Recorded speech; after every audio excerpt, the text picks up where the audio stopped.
होते हैं professional fund managers जिनके पास हाईटेक डिग्रीज होती है, इतने साल का एक्सपीरियंस, रिसर्च रिपोर्ट्स और कई सारे एडवांटेजेस। और दूसरी तरफ हम, एक साधारण से इन्वेस्टर। लेकिन आप ये जान के चौंक जाओगे कि हम इंडिविजुअल इन्वेस्टर्स के पास प्रोफेशनल फंड मैनेजर्स से ज़्यादा एडवांटेजेस होते हैं स्टॉक मार्केट में अच्छे रिटर्न्स कमाने के। दोस्तों, यही चीज़ आज मैं आपके साथ इस बुक की समरी में डिस्कस करने वाला हूँ, क्योंकि जब मैंने अपनी इन्वेस्टमेंट जर्नी की शुरुआत की थी तब मुझे जानना था कि इन्वेस्टमेंट्स पे सबसे अच्छा रिटर्न्स कहाँ मिलता है। और इसी तलाश में मैंने एक दिन ये बुक पढ़ी जिसमें मैंने कुछ चौंका देने वाले। उससे पहले मैं चाहता हूँ आप इस चैनल इन्वेस्ट माइंडसेट को सब्सक्राइब करिए और बेल आइकन को प्रेस करिए ताकि आप इन्वेस्टिंग और माइंडसेट रिलेटेड वीडियो सबसे पहले देख सको। Lesson number 1, the 6 categories of stocks. दोस्तों, इंडियन स्टॉक मार्केट में 5000 से भी ज़्यादा स्टॉक्स है और ये सब अलग अलग स्पीड में ग्रो होते हैं। तो इन सारे स्टॉक्स को एक जैसा ट्रीट करना बिल्कुल गलत होगा। और सबसे इम्पोर्टेंट चीज़ ये कि आपको 6 कैटेगरीज को आइडेंटिफाई करना आना चाहिए ताकि आप उस हिसाब से अपना पोर्टफोलियो क्रिएट कर सको, उस हिसाब से अपने इन्वेस्टमेंट्स कर सको। तो सबसे पहले आता है स्लो ग्रोवर्स।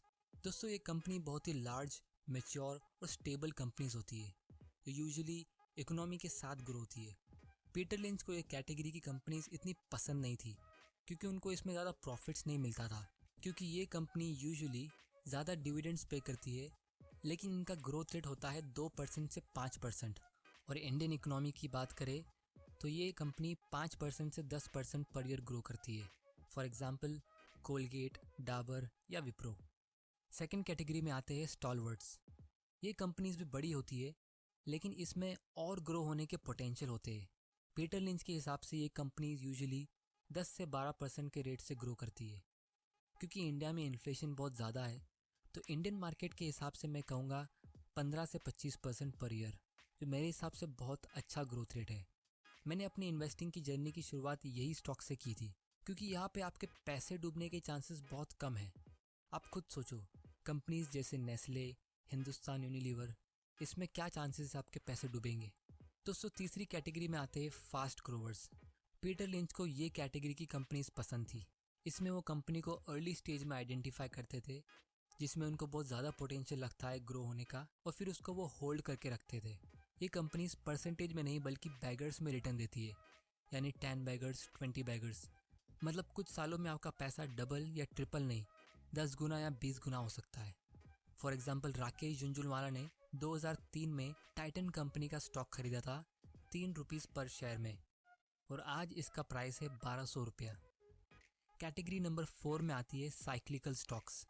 ये वो कंपनी होती है जिसका रेवेन्यू और स्टॉक प्राइस बिजनेस साइकिल के हिसाब से ऊपर नीचे होता है।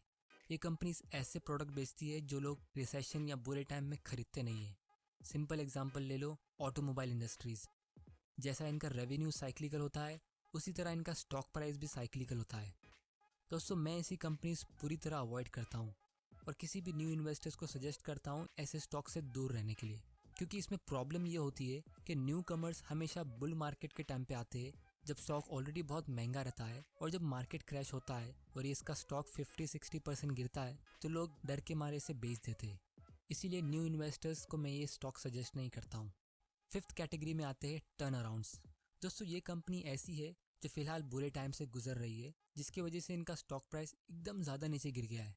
अगर ये कंपनीज को सपोर्ट मिलता है तो ये टर्न अराउंड बन सकती है, लेकिन अगर इनको सपोर्ट नहीं मिलता है तो ये ख़त्म भी हो सकती है। जैसे फिलहाल वोडाफोन आइडिया स्ट्रगल कर रही है। और अगेन, मैं ये स्टॉक्स को किसी भी न्यू इन्वेस्टर्स को रेकमेंड नहीं करता हूँ। कैटेगरी नंबर 6 में आते हैं एसेट प्लेस। ये ऐसी कंपनीज है जिसके पास ज़्यादा एसेट्स है जो मार्केट रिकग्नाइज नहीं कर रहा। ये एसेट या तो कंपनी का एक्सेस कैश हो सकता है, इन्वेंट्री हो सकता है, या कोई रियल एस्टेट प्रॉपर्टीज़।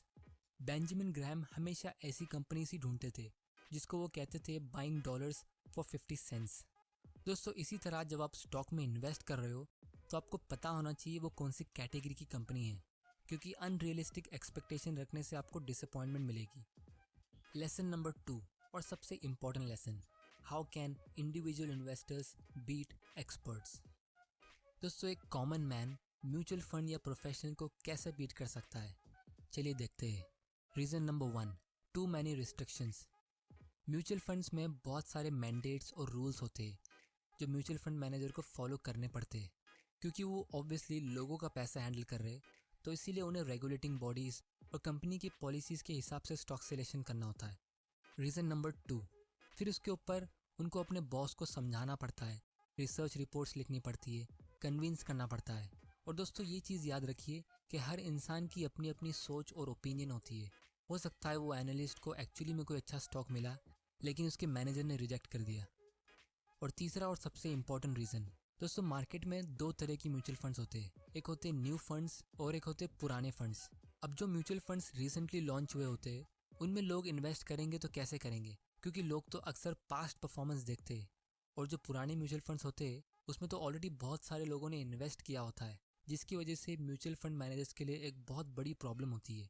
वो ये कि फंड मैनेजर्स को बहुत ज़्यादा फास्ट ग्रोवर्स और सक्सेसफुल कंपनी ढूंढनी पड़ती है, और कंटिन्यूसली ऐसी कंपनीज ढूंढना बहुत मुश्किल है। दोस्तों इसीलिए म्यूचुअल फंड का जब साइज़ बहुत बड़ा होता है, यानी बहुत सारे लोगों ने ऑलरेडी उसमें इन्वेस्ट कर दिया है, तो फंड मैनेजर्स वो टाइम पे स्लो ग्रोवर्स को ऐड करना शुरू कर देते हैं, क्योंकि उनके पास लोगों का इतना सारा कैश है, तो उन्हें कहीं ना कहीं तो उसे इन्वेस्ट करना ही है, राइट। और अगर फाइनली किसी मैनेजर ने कोई अच्छी कंपनी ढूंढ भी ली तो उसमें इन्वेस्ट नहीं कर सकते, क्योंकि म्यूचुअल फंड मैनेजर्स ज़्यादा कंपनीज होल्ड नहीं कर सकते। फॉर एग्जाम्पल, मान लो कोई फंड मैनेजर का AUM यानी एसेट अंडर मैनेजमेंट 2000 करोड़ का है, तो अगर वो म्यूचुअल फंड मैनेजर अपना 5% भी इन्वेस्ट करता है जो 1000 करोड़ का होता है, तो उतने में बहुत सारी छोटी कंपनीज को वो पूरी खरीद सकता है। लेकिन म्यूचुअल फंड का ये भी रूल होता है कि वो किसी कंपनी को पूरा नहीं खरीद सकता, उसमें सिर्फ 5% या 10% तक का ही ओनरशिप ले सकता है। मतलब वो उस कंपनी में तभी इन्वेस्ट कर सकता है जब वो फास्ट ग्रोवर से ग्रो होकर स्लो ग्रोवर बन जाए। ये तो बिल्कुल बेवकूफ़ी वाली बात हो गई, क्योंकि आप उसे ऐसे टाइम पे नहीं खरीद पा रहे जब वो एक्चुअली में एक अच्छी अपॉर्चुनिटी है।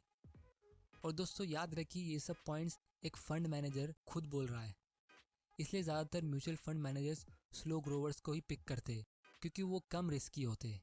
और वॉल स्ट्रीट में एक कहावत है, nobody ever got fired by buying IBM, क्योंकि IBM सालों पुरानी और एक बहुत बड़ी कंपनी है जो कि एक स्लो ग्रोवर कैटेगरी में आती है, तो उसमें इन्वेस्ट करना फंड मैनेजर्स के लिए फ़ायदेमंद डील होती है। क्योंकि अगर कोई फंड मैनेजर छोटी कंपनी ढूंढ के रिस्क लेता है और वो कंपनी परफॉर्म नहीं करती है, तो लोग उस मैनेजर को ब्लेम करेंगे। लेकिन अगर वो बड़ी कंपनी जैसे रिलायंस या TCS डूब जाती है, तो लोग कहेंगे अरे इतनी बड़ी कंपनी को क्या हो गया। तो इसीलिए एज एन इंडिविजुअल इन्वेस्टर आपको और मुझे इतने सारे लिमिटेशंस नहीं है, ना किसी को जवाब देना है ना कोई rules. Lesson number 3, 10 science of 10 beggars. क्योंकि इंडियन स्टॉक एक्सचेंज में इतनी सारी कंपनीज है, और जब भी कोई एनालिस्ट या लोग किसी नई कंपनी का नाम सुनते हैं तो हमेशा उसको नाम के बेसिस पे जज करते हैं। अगर कंपनी के नाम के आगे कोई फैंसी वर्ड होता है जैसे ग्रीन एनर्जी या आर्टिफिशियल इंटेलिजेंस, तो लोगों को लगेगा अरे वाह ये कंपनी फ्यूचर में अच्छा करेगी। जैसे 20 साल पहले जब टेक्नोलॉजी एक हॉट सेक्टर था, तब कोई भी कंपनी के आगे .com होता था तो उसको खरीदने के लिए बहुत सारे लोग रेडी होते थे, बिना जाने कि वो कंपनी क्या कर रही है, वो कंपनी प्रॉफिट कमा भी रही है कि नहीं। कोई कंपनी जो बोरिंग बिजनेस करती हो जैसे वेस्ट मैनेजमेंट, वाटर ट्रीटमेंट या कोई वाइट ग्लू मैन्युफैक्चरिंग करने वाली कंपनी, फॉर एग्जांपल पीडिलाइट इंडस्ट्रीज़, कितने लोगों ने इस कंपनी का नाम सुना होगा? बहुत कम। लेकिन अगर मैं कहूँ फेविकॉल, फेविक्विक, तो इसका नाम सबने सुना होगा। ये एक बोरिंग बिजनेस है, लेकिन 10 साल पहले किसी ने इसको आइडेंटिफाई किया होता तो उसने इसको 50 रुपये पर शेयर पे खरीदा होता, और आज इसका स्टॉक का प्राइस है 1500, अ क्लासिक 30 बैगर।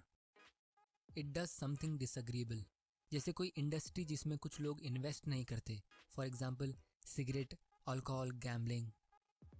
दोस्तों स्पिन ऑफ मतलब कोई बड़ी कंपनी ने अपना एक छोटा डिवीजन अलग कर दिया हो। अब वो छोटा डिवीजन एक सेपरेट कंपनी है जिसका स्टॉक अलग से पब्लिकली ट्रेड हो रहा है। यूजुअली ऐसी कंपनीज में होता ये है कि कंपनी को स्टार्ट ही बहुत अच्छी मिल जाती है।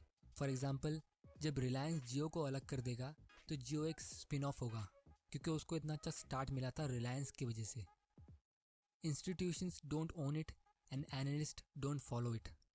दोस्तों जब कोई कंपनी को फंड मैनेजर्स फॉलो नहीं करते तो ज़्यादा चांसेस है कि वो कंपनी करेक्टली प्राइस्ड नहीं है, और अगर वो अंडर प्राइस्ड है तो आपको उसको खरीदने में बहुत ज़्यादा फ़ायदा होगा, क्योंकि जब उसको इंस्टीट्यूशंस फॉलो करने लगेंगे तो उसका स्टॉक प्राइस बिल्कुल रॉकेट की तरह ऊपर जाएगा। The industry isn't growing. दोस्तों फिलहाल फार्मा और टेक इंडस्ट्री बहुत ज़्यादा ग्रो कर रही है और इसीलिए इसके पीछे पूरी दुनिया पड़ी है। लेकिन अगर आप नोटिस करोगे तो उस सेक्टर में ऑलरेडी सारी कंपनीज बहुत ज़्यादा ओवर प्राइस्ड है। और अगर आप थोड़ा आउट ऑफ बॉक्स सोचेंगे तो आपको दूसरी इंडस्ट्रीज़ में मल्टी बैगर मिल सकते हैं। मतलब कोई फोकस्ड कंपनी जो कोई स्पेसिफिक प्रोडक्ट बेचती है जिसमें उसकी एक्सपर्टीज़ हो जो और कोई कंपनी नहीं बेचती। वॉरेन बफे यूजुअली ऐसी ही कंपनीज ढूंढते हैं। It has a recurring revenue. Company कोई ऐसा प्रोडक्ट बेचती है जहां कस्टमर्स को हर महीने पेमेंट करनी पड़ती है as compare to one time payment. It's a user of technology. दोस्तों टेक्नोलॉजी दिन पे दिन सस्ती होती जा रही है। 20 साल पहले कंप्यूटर और इंटरनेट का प्राइस बहुत ज़्यादा था और आज एकदम चीप है। तो कोई ऐसा बिजनेस जो टेक्नोलॉजी पे बेस्ड हो तो उस कंपनी को कॉस्ट कटिंग में भी फ़ायदा होगा, प्लस ज़्यादा कस्टमर्स भी यूज़ करने लगेंगे। उसका सबसे बेस्ट एग्जांपल अगर मैं आपको दूँ तो वो है यूट्यूब। लास्ट और सबसे important point, insiders are buying.